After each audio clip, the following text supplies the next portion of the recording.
السلام عليكم ورحمة الله وبركاته، ازيكم عاملين ايه؟ اتمنى تكونوا بخير وبألف صحة وحال. قبل ما نبدأ الفيديو يا ريت نصلي على النبي عليه أفضل الصلاة والسلام، ويا ريت تدوسوا لي لايك وتشتركوا في القناة لو ما كنتوش لسه اشتركتوا عشان يوصلكم كل فيديو جديد.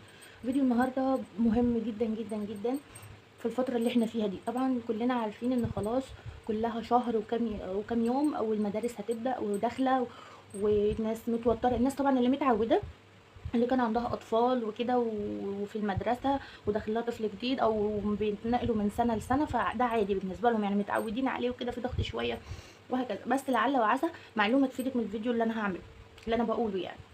تمام. فيديو النهارده للامهات اللي اطفالهم رايحين المدرسه، للامهات اللي لسه اول مره يخوضوا التجربه دي، محتارين جدا، مش عارفين طب نعمل ايه، طب نتعامل مع اطفالنا ازاي، طب ازاي ننظم لهم وقتهم وننظم وقتنا وكل الكلام ده. بصي يا حبيبتي، انا دايما بقول نتعامل مع الاطفال، ده مبدئي. نتعامل مع اطفال باحساسنا مش بكلام حد. اتعامل مع طفلي باحساسي، انا احس بطفلي، احس بابني، احس ببنتي، وهكذا. يعني انا احس بيهم، احس هم عاملين ايه، عايزين ايه، محتاجين ايه، كل الكلام ده. تمام.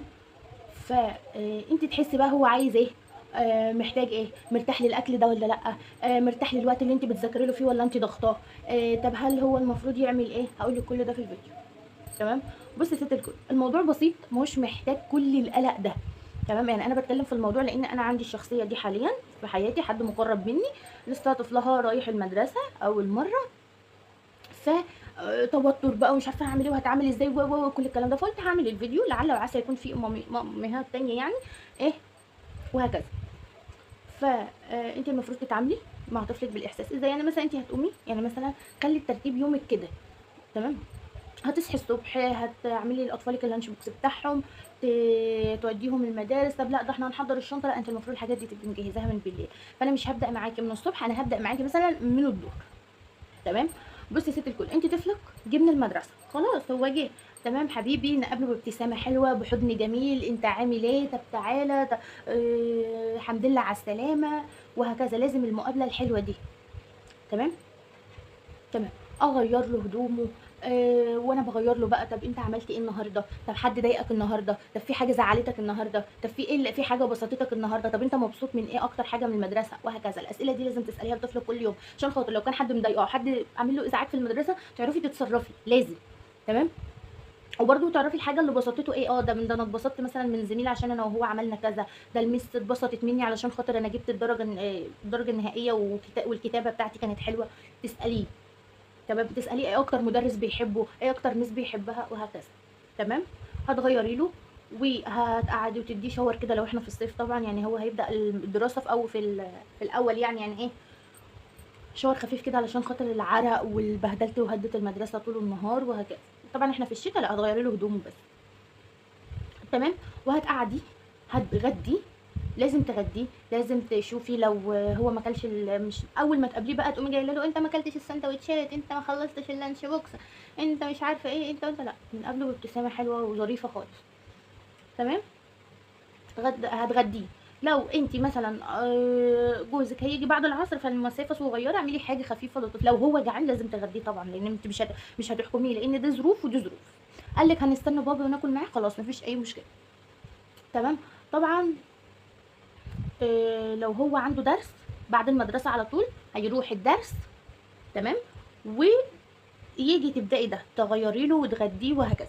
ما عندوش درس بعد المدرسة على طول، يبقى هيجي تقابليه بابتسامة لطيفة وتغيري له وتغديه وتلبسيه ويروح الدرس. تمام. تمام. بعد ما جه من الدرس او راح الدرس وجه، ايا كان بقى، هو راح الدرس بعد المدرسة او قبل او جه البيت واتغدى وكده وراح. تمام. فهيجي ريحيه، يعني ريحيه ربع ساعة. تمام. ريحيه ربع ساعة، نص ساعة، ساعة، خليه ينام فيها. تمام. خليه ينام في الربع ساعة دي او يرتاح في الربع ساعة دي. انت بتقولي ايه، امال المذاكرة امتى وكتابة الواجب؟ بلاش تستعجلي على كتابة الواجب. الطفل طول النهار في الدراسة، طول النهار في المدرسة، طول النهار ما بين واحد زائد واحد يساوي كذا، واتنين زائد اتنين يساوي كذا، والكلمة دي كذا، والدرس ده كذا، والصورة دي كذا، والحرف ده كذا. ايه في ايه، عايز يفصل. تمام. فانت خليه يرتاح، ينام، يلعب شويه، وهكذا. بس بس لاحظي الملحوظه دي. الكلام ده كله يكون مثلا يعني مثلا بعد العصر وشكرا. فاهماني انت ازاي؟ على حسب بقى يوم هو ازاي. في يوم في درس، في يوم في درسين، في يوم في مثلا مفيش دروس، وهكذا. فعلى حسب يعني انت هتديله البريك، البريك اللي هيريح فيه سواء نوم او لعب ايه، على حسب يومه ايه. يعني ممكن نص ساعة مثلا انت هتلعب نص ساعة عشان خاطر اليوم كان زحمة النهارده، مفيش يوم مثلا فهتخليه مثلا يريح نص ساعة، يلعب نص ساعة، يريح ساعة، ينام ساعة، وهكذا. لازم تخلي الطفل ينام له شوية حتى لو صغيرين، لانه بيصحى بدري هينام بالليل، ما تقلقيش هينام بالليل.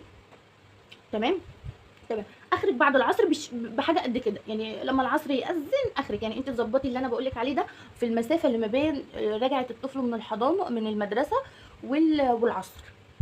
تمام. طب هو عنده درسين خلاص، يجي ايا كان الدروس كانت بعد المدرسه على طول او هو جه غير الاول، يجي يقعد مثلا شويه، يعني فاصل كده راحه، حب يلعبهم حب ينامهم نص ساعه. في اليوم الزحمه خليها نص ساعه. تمام تمام. طب اشمعنى لحد العصر؟ علشان خاطر انت من بعد العصر بشويه، تمام، لحد المغرب مذاكره. ايه الوقت ده كله؟ بصي انا مدياكي مساحه، خلصتي بدري براحتك، خلصتي متاخر براحتك، بس اهم حاجه قبل المغرب تبقى منظمه وقتك على كده. قبل المغرب تبقى مخلصه كل الهوم ورك بتاع اطفالك ومذاكرتهم، يبقى خليه مخلصهم كلهم ومحضرين شنطه. بصي بقى علشان خاطر لعبك التاني يوم الصبح. تمام. خلص الهوم ورك بتاع المدرسه. تمام. فهنيجي نحضر الشنطه تاني يوم، ما تاجليش. يعني مثلا هقول لك على حاجه، يعني هو مثلا كان النهارده عنده مثلا دين، تمام، فعنده هوم ورك للدين، فانت مثلا تاني فهتقولي ده لسه عنده بعد بكره دين فيعمل ده بكره. لا، الهوم ورك اليوم بيوم. تمام تمام. فانت هتعملي ده اللي هو قبل المغرب تبقوا مخلصين كل حاجه، محضرين الشنطه، مطلعين الكتب اليوم القديم ومحضرين الشنطه لليوم الكتب الجديد، مخلصين الدروس، تمام، ومحضرين شنطه الدرس. عنده صوره هيحفظها راجعتها له، عنده حاجه مثلا هيسمعها سمعتها له، وكل ده للدروس وللمدرسه. طبعا هي الدروس بتكون اهم عشان خاطر هو بيكون خد كل حاجه في الدروس قبل ما يروح المدرسه، فالحاجات بتاعه المدرسه يا دوبك مراجعات، فانت هتضغطي شويه في الحاجات الجديده بتاعه الدروس. تمام. المهم المغرب يجي. تمام. المهم معلش انا قطعت الفيديو بس عشان كان جوزي جه. المهم المغرب يجي تبقوا مخلصين كل اللي وراكم، كله. ليه؟ بشوف دايما امهات المغرب يكون مأذن والطفل مثلا عاوز ينام او عايز يلعب او عاوز يقعد مع التجمع العائلي، يعني قوم اكتب واجبك، قوم ذاكر، قوم في ايه، احنا بالليل، يعني انت المفروض تكوني منبهاه لكل ده من الصبح. تمام. كل ده خلصه قبل المغرب. المغرب اذن خلاص، عشاء خفيف بسيط خالص، ولو هتعملي حاجه حلوه تاكليها انت وجوزك واطفالك وهكذا. فاهماني؟ اكيد وجهه نظري واصله لكم. يعني ايه حاجه حلوه، سهره حلوه، تقعدي بابا يقعد يتكلم معايا على الاقل ايه اللي حصل معاه في المدرسه وكل الكلام ده. تمام. ده اهم حاجه. نيجي بقى لتاني يوم، خلاص انت رايقه، واجبات ولادك معموله. طبعا انا كلمتكم في فيديو قبل كده ازاي انظم ترتيب بيتي في ايام الدراسه، روحوا شوفوه. واجبات اطفالي معموله، التحضير موجود، هدومهم طبعا، الهدوم بقى انت خلصتي كل ده.